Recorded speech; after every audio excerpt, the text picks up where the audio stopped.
Between the 15th century, when Portugal became the first European nation to take significant part in African slave trading, and 1807, when the transatlantic slave trade was abolished, European ships carted millions of people away from Africa. In total, European ships took over 11 million people into slavery from the West African coast alone. This odious trade made Europe grow rich on the profits, while the populations of Africa was devastated. By the 1870s, only 10% of the continent was under direct European control, with Algeria held by France, the Cape Colony, and Natal, both in modern day South Africa, held by the British, and Angola by Portugal. However, by 1900, Europeans were ruling more than 90% of the African continent. European nations had added almost 10 million square miles of Africa, 1/5 of the landmass of the globe, to their overseas colonial possessions. Just how did this happen? Welcome to the Sankofa Pan-African series. Please subscribe and turn on your notification buttons if you haven't. And also, please support us by pledging a token amount to this channel through Patreon, so we can continue to bring you videos like this one. And no amount that you pledge is too small. We appreciate your efforts. Thank you. Now, inevitably, the scramble for territory in Africa by European governments led to conflict among them, particularly between the British and the French in West Africa and Egypt. The British also fell out with the Portuguese in East Africa, and the French and the barbaric Leopold II disputed Central Africa. Rivalry between Great Britain and France led Otto von Bismarck of Germany to intervene, and in late 1884 he called a meeting of European powers in Berlin. So, in a nutshell, the scramble for Africa happened. One of the justifications which European colonizers gave for the partitioning of Africa was that it would help to stamp out slave trade. According to one of the most celebrated explorers of Africa, David Livingstone, there was a need for a worldwide crusade to defeat the slave trade controlled by Arabs in East Africa. Livingstone, like other Europeans, believed in the innate superiority of Europeans over the lesser races of the world. He therefore advocated that the only way to liberate Africa was to introduce the 3 C's: commerce, Christianity, and civilization. The belief that Europeans needed to civilize Africa stems from the unscientific notion that Europeans belonged to a superior white race, that they all belong to one superior white race, which originated in the Caucasus, which is where the term Caucasian comes from. Now, this idea was first postulated by Johann Blumenbach, a German professor of ethnology at the turn of the 19th century. Blumenbach's color-coded classification of races as white, brown, yellow, black, and red was later refined by a French ethnologist, Joseph Arthur Gabinu, and he refined it by including a complete racial hierarchy, which had white-skinned people of European origin at the top, and everyone else, populating the bottoms, with the dark-skinned people at the lowest rung. Other Europeans, like David Livingstone, believed in these pseudo-scientific theories and assumed that they had a duty to civilize Africans. The Berlin Conference, held between 1884 and 1885, as I said, was convened by Otto von Bismarck, who was the founder and first chancellor of the German Empire. The Berlin Conference was the climax of the European competition for territory in Africa. It was a process of negotiating who would own what part of the continent. So that process is what is commonly known as the Scramble for Africa. The real motivation for the Scramble was actually that during the 1870s and early 1880s, European nations, including Great Britain, France, and Germany, needed to look to Africa for natural resources for their growing industrial sectors, as well as a potential market for the goods that their factories were producing. As a result of these, governments were desperate to safeguard their commercial interests in Africa. As we have seen in our episode on the decline of Africa's golden age, Europe was encountering a general downturn in productivity and economic growth when Africa prospered. The 14th century was a period of major famines and a crisis in the agricultural sector in Europe, which had not yet become industrialized. Please make time to watch that episode if you missed it. From about 1320, there was a famine every 10 years. Food became scarce. Epidemics such as the Black Plague, typhoid, dysentery, smallpox, etc. hit European populations periodically between 1313 and 1348. There was therefore an increase in mortality and a drop in birth. Citizens grappled with very poor standards of living, with limited nutrition and health problems. As such, most monarchs in Europe who had been looking for sources of wealth invested in mercenaries to go and look for resources to help their kingdom survive. And Africa, Asia, and the Americas were places that European explorers targeted. Since then, European governments had continued to send mercenaries and encourage missionaries to the African continent. They at first tried to get slaves themselves using superior arms and ammunitions, which did not quite succeed. They then developed a system of colluding with indigenous rulers or the supposed representatives of the people. So they got these people to help foment wars and unrest so that slaves could be captured, sold to them, and then transported through the transatlantic slave trade.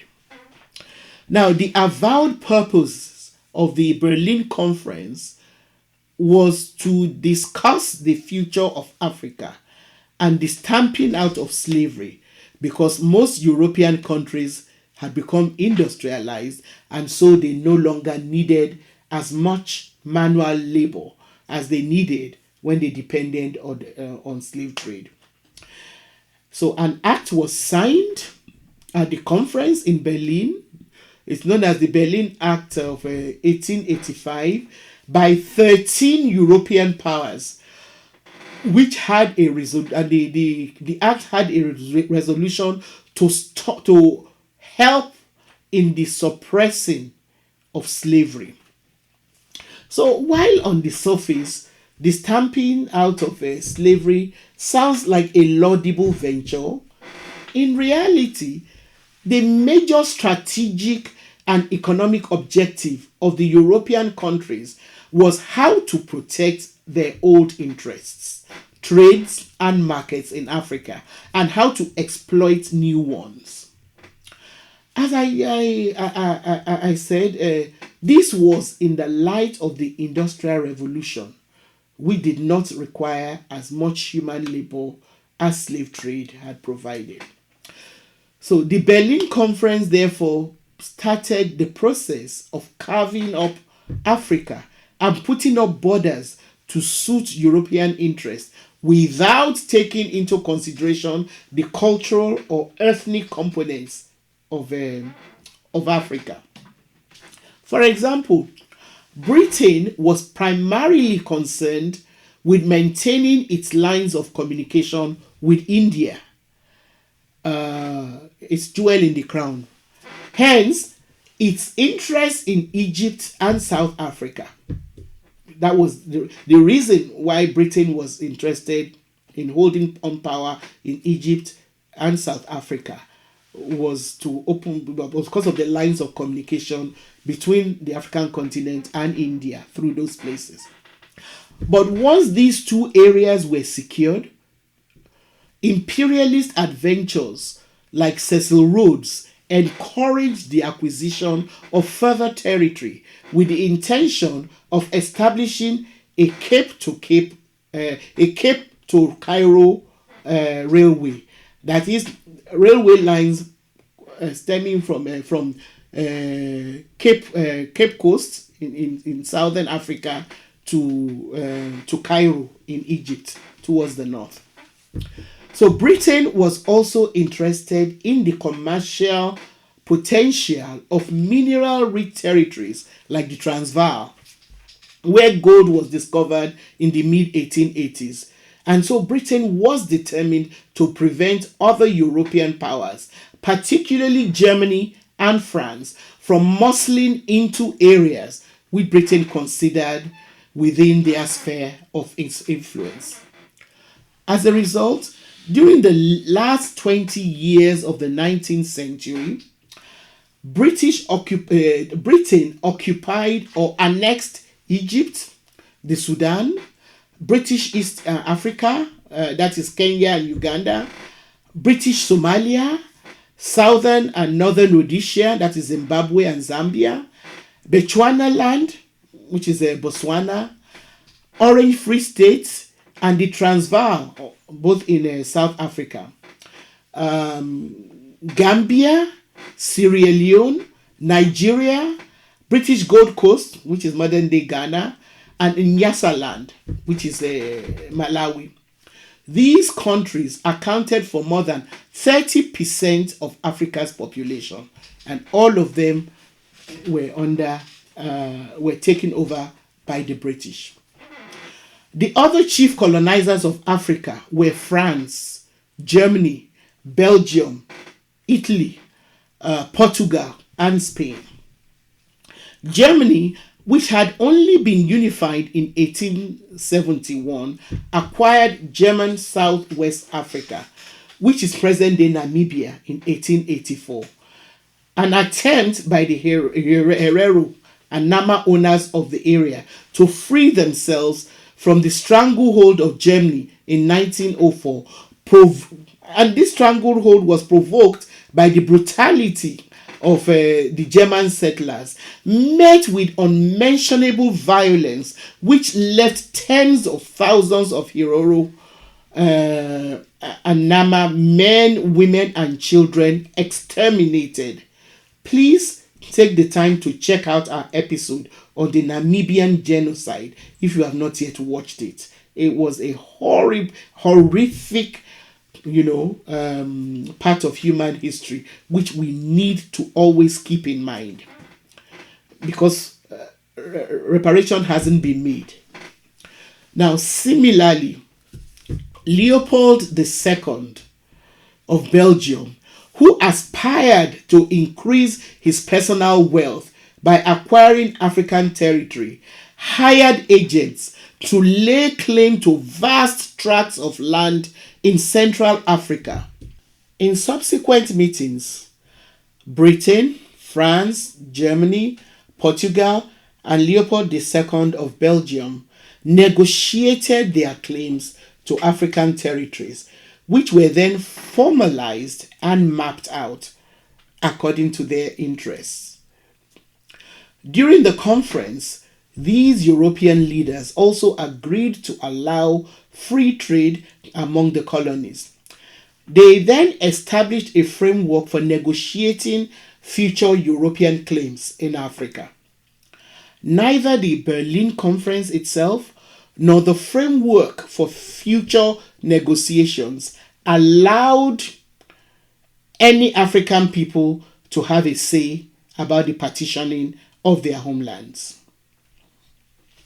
While the Berlin Conference did not initiate European colonization of Africa, it legitimated and formalized the process. In addition, it sparked new unhealthy interests in Africa. After the conference, European powers expanded their claims in Africa so that by 1900, European states had claimed nearly 90% of African territory. An offshoot of the Berlin Conference was that Leopold avowed that he would stamp out Arab slavery in return for the right to tax imports. However, rather than stamp out slavery, his agents in the Congo used forced labor in ways that were even more dastardly than slavery to extract rubber, which was his single most profitable export at the time. By 1902, rubber sales had risen 15 times in 8 years and were valued at 41 million francs. Leopold and his agents were able to enforce labor by taking the women of Congolese villages hostages. They held them hostage. Now, this allowed him to turn the men into forced laborers with a monthly quota of wild rubber that they must collect, from the rain forest. The system was really harsh. Many hostages starved to death, and many men were forced to work themselves to death. Attempts to rebel were met with brutal forces, and more people were brutally killed. Demographers today estimate that the population of the Congo fell by about half over the 40-year period beginning around 1880. The truth behind the Congo's rubber trade or legalized robbery enforced by violence was finally exposed by one Edmond Morel, an Anglo-French shipping clerk, who wrote a series of accusing articles in the Speaker in 1900. The rest of Europe, especially those who signed the Berlin Act, simply looked on until a connection. They simply looked on. They did not raise a finger. They were not going to do anything to try and stop the carnage that Leopold was unleashing on the Congo. The only time they now paid attention was when a connection was made between Leopold and the Leopold II, between what Leopold II was doing in the Congo and the effect on the economic interest of other European countries. So until it was exposed by this article written by Edmond Morel, who argued that Leopold's illegal state monopoly was robbing merchants in Britain, that any interest was any attention was paid for what was going on. So this now spurred Britain into action, and a British consul, Roger Casement, was sent to investigate the situation in the Congo. The report of the investigation, which came out in 1904, was then used to force Leopold's hands. Now, so in 1908, Leopold was forced to hand over control of the Congo to the Belgian state in return for I think it was 3.8 million pounds. However, this handover did not really improve the situation of the Africans in the Congo, because whilst previously Leopold II had been running the Congo like as his own personal business, it was then handed over to his country, Belgium, in the hope that the treatment of the Congolese would not be so inhumane, but it didn't make much of a difference.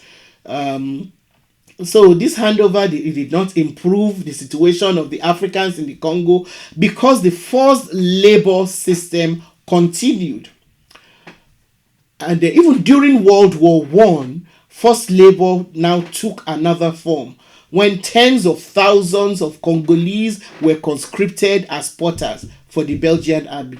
But a lot of scholars actually believe that they just called them potters, that in actual fact that they were used as cannon fodder.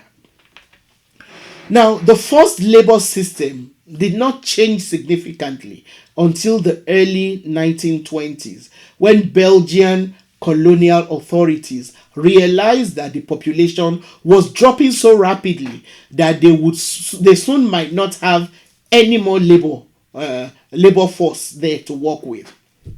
So, but forced labor remained in place under the colonial powers, the various colonial powers, well into the 1940s. Sadly, even today, slavery is not unknown in Africa, particularly in countries such as the Sudan, where law and order are often absent. And so nor have the colonists ever really gone away. White-owned businesses still dominate the mining of Africa's most valuable natural resources, particularly gold, diamonds, cobalt, what have you. The continent has never stopped being plundered. Thank you for watching. Don't forget to subscribe to the Sankofa Pan-African series channel. Like our videos and please share them with your contacts.